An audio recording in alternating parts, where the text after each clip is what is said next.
I'm your host, Carolyn Solo, LCSW, EMDR therapist, and mom of 3 daughters. Thank you for joining me. Hello and welcome to the Future Template Parent Podcast. I am your host, Dr. Carolyn Solo, PhD, LCSW, EMDR consultant, intensive therapist, and coach for other EMDR therapists who want to launch intensives. This is episode 135. And first of all, I want to thank all of you for the really lovely messages and notes about last week's episode. It's comforting and heartening to know that so many of us are feeling equally outraged, to know that the people listening to this podcast are, aligned with me in terms of ethics and values. And I'm so glad that the episode spoke to so many of you and made you feel seen and not alone. It was also so helpful to hear how others of you are coping with what's going on and also the actions you're taking in the face of all these outrages. The fight continues. Let's keep up those small, sustainable actions. I think that's so vital, the sustainability. Currently, I'm making sure to contact my senators and representatives every day. And I've also found some causes to make regular donations to, mainly focused on immigrant rights and immigrant legal support. I've also donated to some mutual aid organizations, focusing in particular on funds for the family of Keith Porter, who was murdered by ICE on New Year's Eve, or was it New Year's Day? No, I'm not remembering. Any amount helps.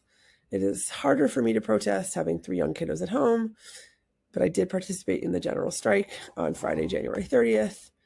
But figuring out sustainable and consistent ways that I can contribute financially has felt good. And of course, talking to my kids about what is happening, educating them, helping to raise conscious, involved citizens is certainly part of the advocacy that I do. And I'm feeling a little bit less desperate and dismayed this week, although it comes in waves. And certainly it was really horrifying to see how the different Black journalists were arrested these past couple of days, because, silencing the media is one of the playbook acts of an authoritarian regime.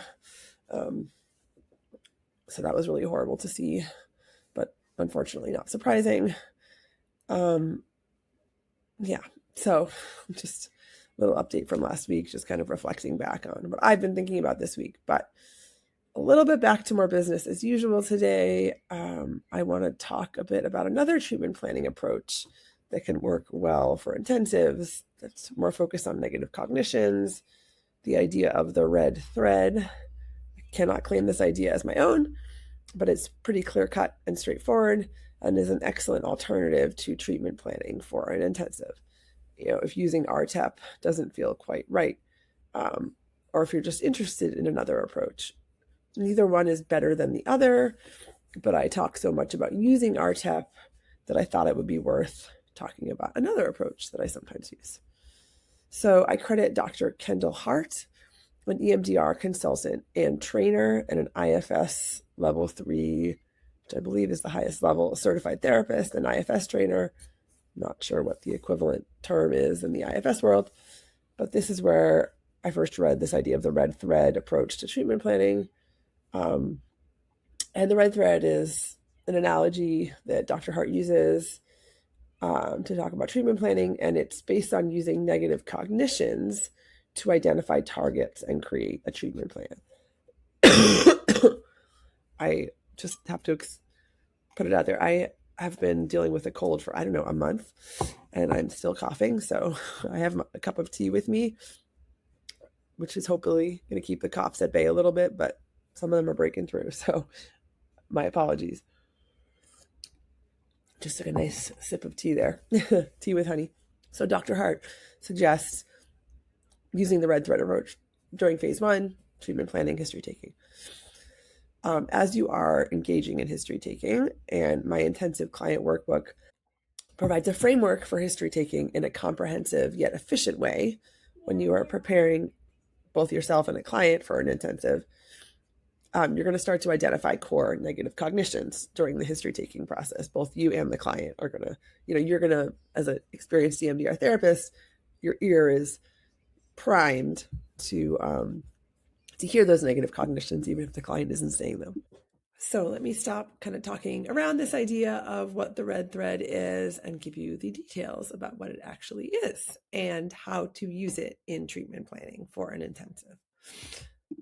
Dr. Hart, and I got a lot of this from her excellent book, Treating Trauma with EMDR and IFS, and from her trainings, both of which I highly recommend. She's got in-person trainings, on-demand trainings. She talks about using phase one. An important part of phase one is for identifying core negative cognitions. She also makes the connection between EMDR's negative cognitions and IFS's burdens of exiles. Those are very similar, right? And how they are two different modalities talking about the same concept, right?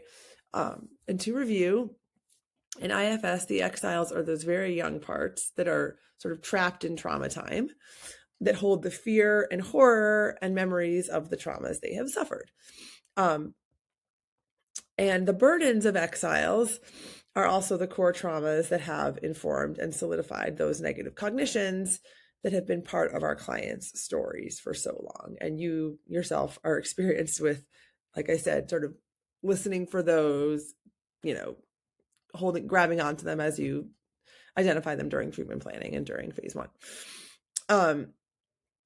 And when we can help clients unburden, as it's called in IFS, by processing these earliest traumas that formed these negative cognitions, this is where significant healing can happen for clients.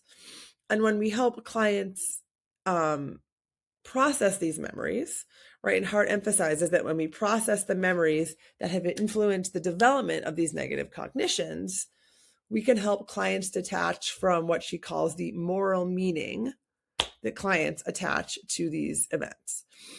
And the red thread is this moral meaning. Moral meaning is that core negative cognition that we initially attach to these traumatic life experiences. It's the through line, the red thread that connects all of these experiences, even if they feel unconnected to the client. And there's this origin experience, the beginning of the red thread, that first pin at the beginning of the thread.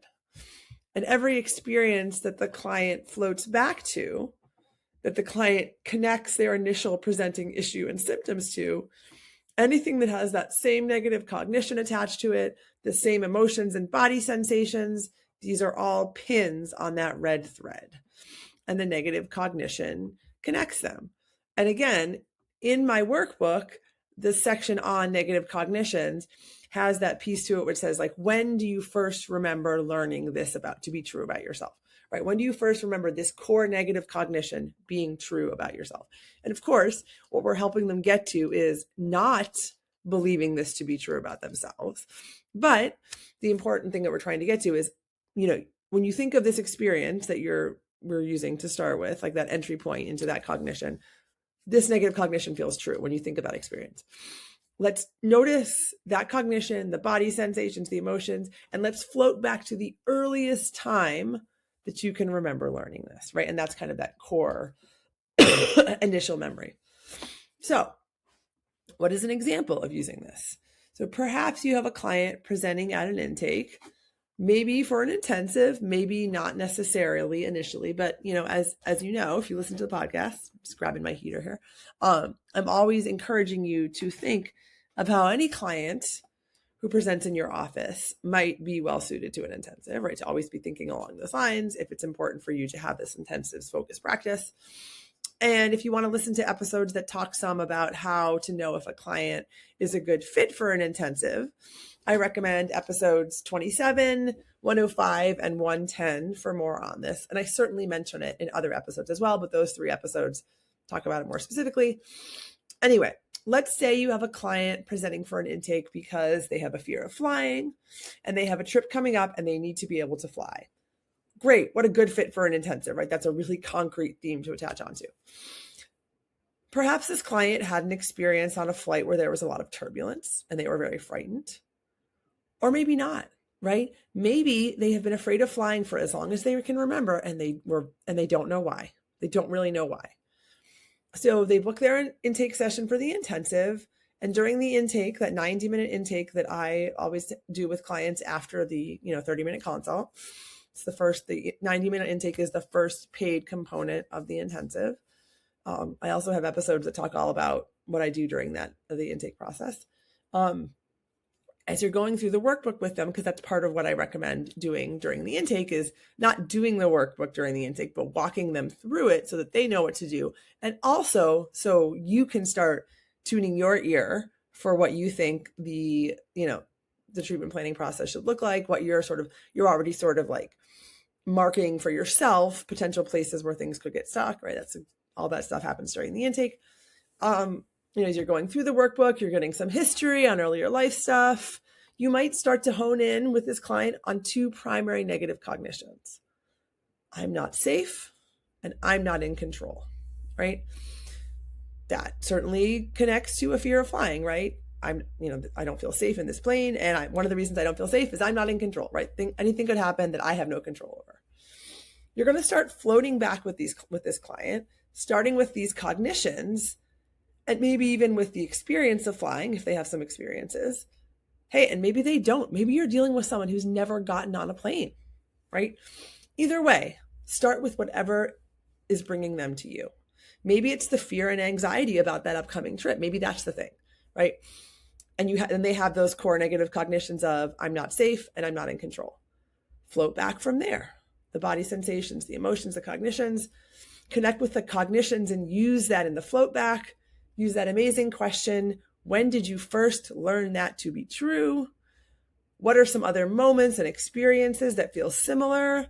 And these are going to be those pins on the red thread. As an experienced EMDR therapist, I know you are very astute at hearing and naming the unspoken negative cognitions when you start history taking. And if you need to kind of pull them out, if the client isn't getting there themselves, you can say, does this feel true, this statement? Does this feel like it describes what you believe about yourself when thinking of these situations? You may not need to ask these questions. The client might come up with these negative cognitions spontaneously, but you might need to as well. But you have a very, very finely honed radar for hearing these negative cognitions or hearing that that's what might be going on here.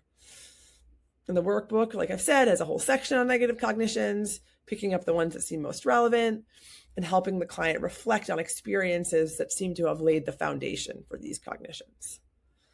So that's kind of the idea of the red thread, right? And I wanted to talk about it because it may be that RTEP doesn't feel like the right way. I almost said white ray, the right way to treatment plan for an intensive with every client. Perhaps the client is coming in with a collection of symptoms and it's feeling hard for them to have to run the movie. They don't even know what they would run the movie on. They're struggling with identifying a global theme to organize the intensive around, and you're kind of struggling a little bit. Going the negative cognition route in these cases can be an excellent alternative that still provides that shape that you really need for an effective intensive. And there's really no wrong way to treatment plan, right? For an intensive, you just want to have a plan. Both RTEP and this red thread approach work beautifully well. But what you do need to have is a solid plan at the start of your work with a client, however you choose to get there. Another thing to mention is that if a client has a complex history, they're dealing with a lot of symptoms, and you have a sense that there's a lot going on here, an intensive can be an excellent way to kind of jumpstart treatment. You may decide, maybe you're like, whoa, there's no way an intensive is going to get through all the stuff. Even though I always want to remind therapists, you don't have to get through all the stuff in the intensive. But you might decide, let's do an intensive, get some really deep work done, and then keep them on as a client with whom you work intensively for a longer stretch of time. That could be a great use of the red thread. Is like they might have a lot of these negative cognitions, but you might start with one or two for the intensive and then keep working on other ones. Or maybe on the other hand, they're a client with a complex history, but they already have another therapist and they're coming to you to get through some really significant, deep and thorough work, areas in which they are stuck, and they return to their regular therapist. The red thread could be a great a great option for treatment planning for this person. And what I mean to say by mentioning this is that you may find yourself moving towards the red thread approach when a client has a lot of trauma, when it's feeling harder to coalesce around a specific theme. So maybe in that case too, this could be a better approach. But like I said, there is no wrong way. You could do RTEP, you could do the red thread. You just want to have a plan, right? Because that's what's going to provide the client with a coherent and effective experience. So just a few more clinical thoughts this week than last week. I'm still not in the best headspace. You all heard that last week. I'm really struggling with the Epstein files releases this week as someone who works with a lot of clients who are survivors of their, sexual abuse. But I will say that I'm feeling more determined, more ready to commit to this liberation fight that we know is not going to end with a protest here or a protest there.